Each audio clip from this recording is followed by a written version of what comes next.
Aristotle को political science के field में पहला पॉलिटिकल साइंटिस्ट माना जाता है. It is regarded that Aristotle was the first political scientist. It is widely accepted. The question is why? Why we regard Aristotle to be the first political scientist in political science? Very important question.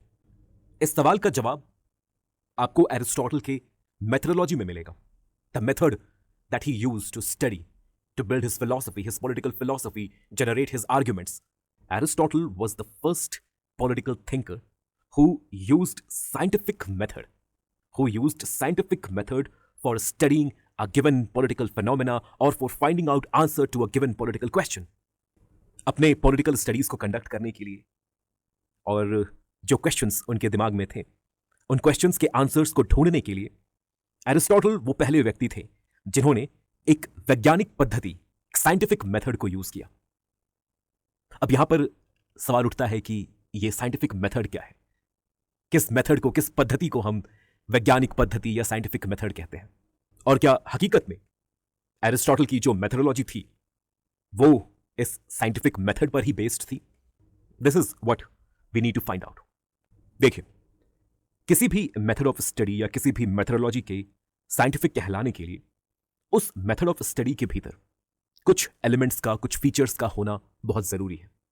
There are many features, many elements which make a method of study or a methodology scientific, but few features, few elements must be present there.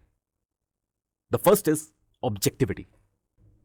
Objectivity का मतलब है कि जो researcher है, जब वो research कर रहा है, जिस भी सब्जेक्ट का वो अध्ययन कर रहा है, उस सब्जेक्ट को वो न्यूट्रल होकर, इंपार्शियल होकर ऑब्जर्व करे. The researcher has to put himself or herself out of the subject, and from outside the researcher has to observe the subject or a given political phenomena in a way that his own preferences, choices, likes, dislikes do not get interfered in the observation, in the study, in the final result. इस तरह के study को हम objective study कहते हैं, जिस study के दौरान आपका ऑब्जर्वेशन न्यूट्रल हो, इंपार्शियल हो, और ऑब्जर्वेशन के दौरान जब आप स्टडी कर रहे हैं, ऑब्जर्वेशन के दौरान आपकी खुद की जो लाइक्स, डिसलाइक्स हैं, जो चॉइसेस हैं, जो प्रेफरेंसेस हैं, वे आपके ऑब्जर्वेशन, आपके स्टडी को इन्फ्लुएंस ना करें. Second important element of a scientific method is being empirical. Empirical होने से यहां हमारा मतलब है कि आपकी स्टडी, आपकी फाइंडिंग्स एविडेंस बेस्ड ऑब्जर्वेशन पर आधारित होनी चाहिए. Your whole study, your findings, everything should be based on evidence and observation. This is what is called being empirical. Third and the most important element of scientific method is verifiability and replicability. अपने study को conduct करने के बाद आपने जो भी conclusions और findings present किए हैं, इन कंक्लूजन्स, इन फाइंडिंग्स को कोई भी थर्ड पर्सन इंडिपेंडेंटली वेरीफाई कर सकता है और आपके ही मेथड को फॉलो करते हुए आपके ही स्टडी को किसी और व्यक्ति के द्वारा रेप्लिकेट भी किया जा सकता है. तो आपकी जो स्टडी है, जो फाइंडिंग्स है, वो अगर वेरीफाइबल है, रेप्लिकेबल है, दैट मीन्स आपने अपनी स्टडी को कंडक्ट करते वक्त साइंटिफिक मेथड को यूज किया है. Was Aristotle's method scientific in this sense? That means was his method objective, empirical, verifiable and replicable? Let's find out. Like Plato, Aristotle was also concerned about the decline of Athens. Plato की तरह Aristotle भी ये जानना चाहते थे कि Athens का decline क्यों हो रहा है और एथेंस के इस डिक्लाइन को रोका कैसे जा सकता है. So this was like a research question for both Aristotle and Plato. दोनों के लिए एक ये रिसर्च क्वेश्चन की तरह था, to find out, to know that why there is decline in Athens, the political system of Athens is declining, and how can we stop this tendency of decline. कैसे हम इस डिक्लाइन को रोक सकते हैं. This was a research question which preoccupied both Plato and Aristotle. But unlike Plato, Aristotle did not propound a grand theory and wrote a book without any observation or evidence and declare that these are the causes of the decline of Athens and these are the solutions that we need to implement in order to make Athens strong and stop this decline. Plato ने तो एक grand theory हमारे सामने रख दी.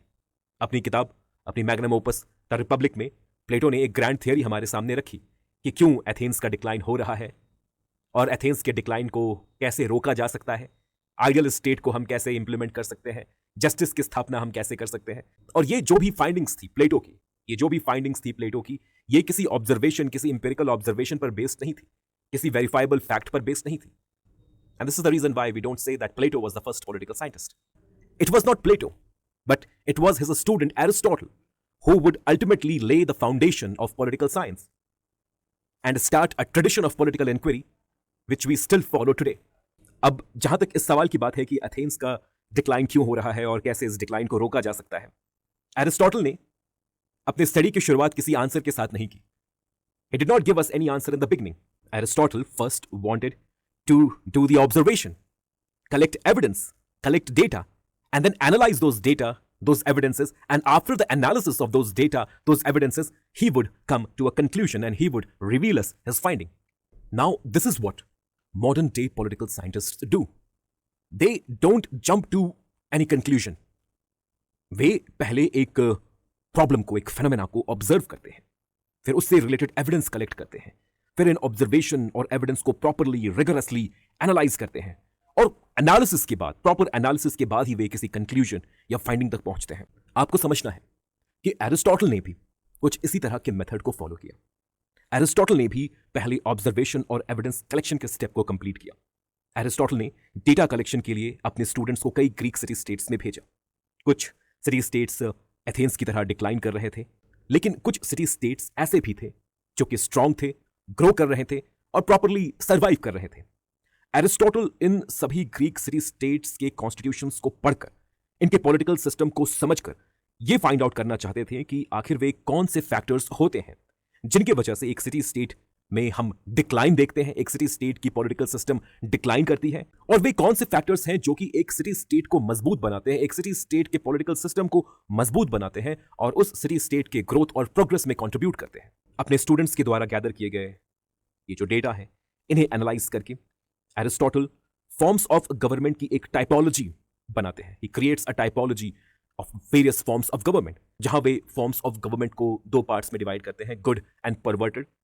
इसके बाद Aristotle हमें यह भी बताते हैं कि उनके इन फाइंडिंग्स के आधार पर, उनके अकॉर्डिंग, दैट मींस एरिस्टोटल के according, best form of government, best political system क्या हो सकता है, best practical form of government क्या हो सकता है. तो इस तरह से हम देख सकते हैं कि एरिस्टोटल की जो मेथड ऑफ स्टडी थी वो डेटा कलेक्शन, एम्पिरिकल ऑब्जर्वेशन पर बेस्ड थी, और अल्टीमेटली एरिस्टोटल ने जो कंक्लूजन्स और फाइंडिंग्स हमारे सामने रखे, इन फाइंडिंग्स को हम वेरीफाई भी कर सकते हैं और इन्हें रेप्लिकेट भी किया जा सकता है.